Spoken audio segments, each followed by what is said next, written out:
Oh, Maxwell, we're at Good Things. I have sweat dripping down my back into my crack, and we were with a man.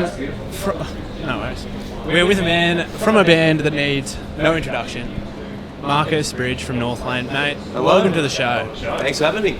Oh, it's an absolute pleasure. Like I said, it is hot, it's humid, but from the videos I've seen, how are you dancing in those pants with pyro going on? I mean, actually, we don't have pyro this time around. I think maybe we were trying to, but I think because the weather's so messed up, it's like, if we get it and then you can't do it, it's like a big waste of money. So we've been doing the big LED wall, which kind of looks like fire, actually. I think that's maybe what you're getting confused with, because it's all like, it's like taking up the whole back wall. And but that being said, it's I don't know, you just kind of got to get on with it. And I think when you're sweating up there as well, when there's a breeze coming up, then you kind of cool down. But I don't know, we've been playing like hour and 10, hour and 20 sets for the last year or two, so a 40-minute set is kind of a bit easier for us, And at least you guys you elevate, you're getting that breeze. If there's even a sniff of breeze, you're like, exactly. straight through. The last two we've had like shade on the stage most of the time, so we'll see how we go today. I think today's going to be a bit more nasty. A bit gross. Brisbane always brings the Absolutely. But look, you know, the whole the whole history of Northlane is on display this weekend with Good Things. You know, how are you building those set lists? You know, you're rocking out with a bit of medley as well. Is that a better option so you don't have to learn the whole song, so you don't have to like practice every single piece of it? Yeah, absolutely. I mean, it's getting harder and harder, especially to shorten the set down to only 40 minutes. But yeah, I mean, we've just tried to put together a set that's kind of got a bit of everything, but like you said, it's got the medley, so the old school fans still get a little bit of something out of it. Yeah, I think we've just tried to make sure that everyone kind of gets a little bit of what they want out of the set. But it is hard. It gets harder and harder every year to fit each song into it. So when the album comes out, and a new album comes out, do you go, okay, these are the ones we're definitely never play live. These are the ones that we'll only play live every so often, and these are the big hitters. Like, well, when we write, I guess we always want to write songs that we can play live. I guess it does kind of take some time once we've released it to figure out, you know, what feels good playing it and what people want to hear as well. Obviously, songs poke out once the album or whatever comes out. But yeah, I guess it's hard, man. It's getting harder and harder. Like, yeah, I think we're playing like 3 new songs off the new EP plus a song we just released for the video game Fretless. But then trying to find the other songs, it's tough. There's so many other songs I'd love to throw in there, but yeah, maybe next time. Well, just on that, I wanted to talk about Welcome to the Industry because, like you said, it's from a video game called Fretless, and a lot of the time, it seems like when bands write songs for video games, they just sort of write it, chuck it out on the game, wash their hands of it, never see it again. So, what is it about this track that you love so much? Well, I think for us, it just feels like a really fun, upbeat, like energy for a festival kind of thing, and. Yeah, I mean, like I said, we always write music to be able to play it live and to be able to perform it. So when we're putting that together, even though it is for a video game, we still want it to be part of our, you know, history, part of our repertoire of songs. So yeah, we wanted to make sure we had something fresh as well, because if anyone has come to a headline tour this year, they would have seen us play most of these songs anyway. So we want to make sure there was something new for people coming out as well, and yeah, it's been a lot of fun so far to play it. How does writing for a video game come about? Did they approach you? Like, you know, was it the developer themselves that came to you guys and were like, we love this stuff, we'd love you to get involved? Or? Yeah, I believe it was the composer who was like working on the game with. Oh my gosh, I've had a big mind blank right now. Insert name here. Oh no, I've got some other YouTubers. Rob Scallon, the guy who's created this game. The YouTuber. Yeah, he's the brains behind it, but he's also had a composer with him, and he wanted. Oh yeah, I could feel it dripping. It's okay. It's all love here. Yeah. He approached us and kind of just gave us this idea and this brief of what he wanted this song to sound like, and it was meant to represent, like the villain of the game, and it to be like a villain's theme song, but also still have kind of some quirkiness to it. So it's it's still like a fun feeling song. So yeah, they approached John about that, our guitarist and our main writer, and eventually they wanted to kind of expand that into like a full song as well, which is really cool.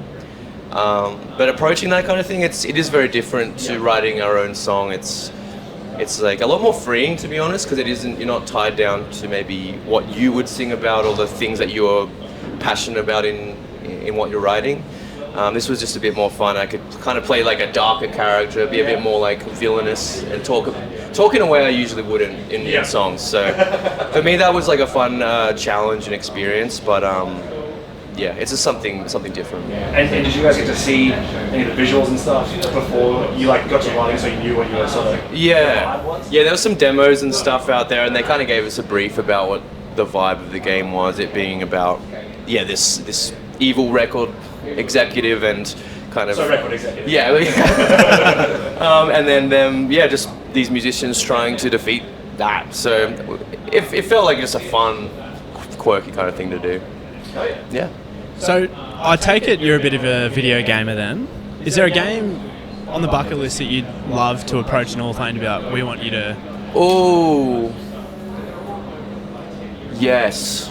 I mean, it's tough because it's a few there's a few games that like. There's more so I feel like games that don't have soundtracks like they used to, but the series still exists. Like Need for Speed and like the Burnout games. Yeah. Like they always had like the motocross games. They always had sweet soundtracks. MX vs ATV. Yes. Unleashed. Yes. But for me, in terms of an original song for a game, I can't think of anything right now, to be honest. Sorry, we've put you on the spot. Yeah, there's so many awesome Grand Theft Auto would be cool as well. 6 is coming out soon. Yeah. Well, you know, if Rockstar are listening, get in touch. Yeah. But we are big with the Rockstar community. Yeah, we are. Look, I think we should get into the shit question pile because let's do it. it's getting a bit serious in here, I think. Yeah, all this. As we said, we're So what I'll do professionals. is pull a question out of Pull here. one. Fix it up. And From the branded bag. Okay. What song on your set list do you low-key hate? Ooh, that's interesting. I don't hate any songs. Said like a true vocalist. Yeah, no, honestly, there's definitely songs I would love to play that we don't play.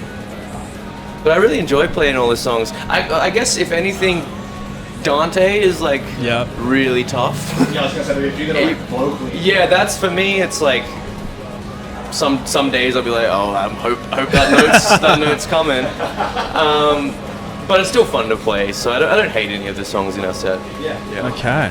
I was going to say, on the set list, Echo Chamber, not on the festival set list. We talked about it before. Believe it or not, this is your third appearance on our show. And, I'm just saying this because we're practically podcast best friends now. So... We text. Yeah, we text management, it's fine.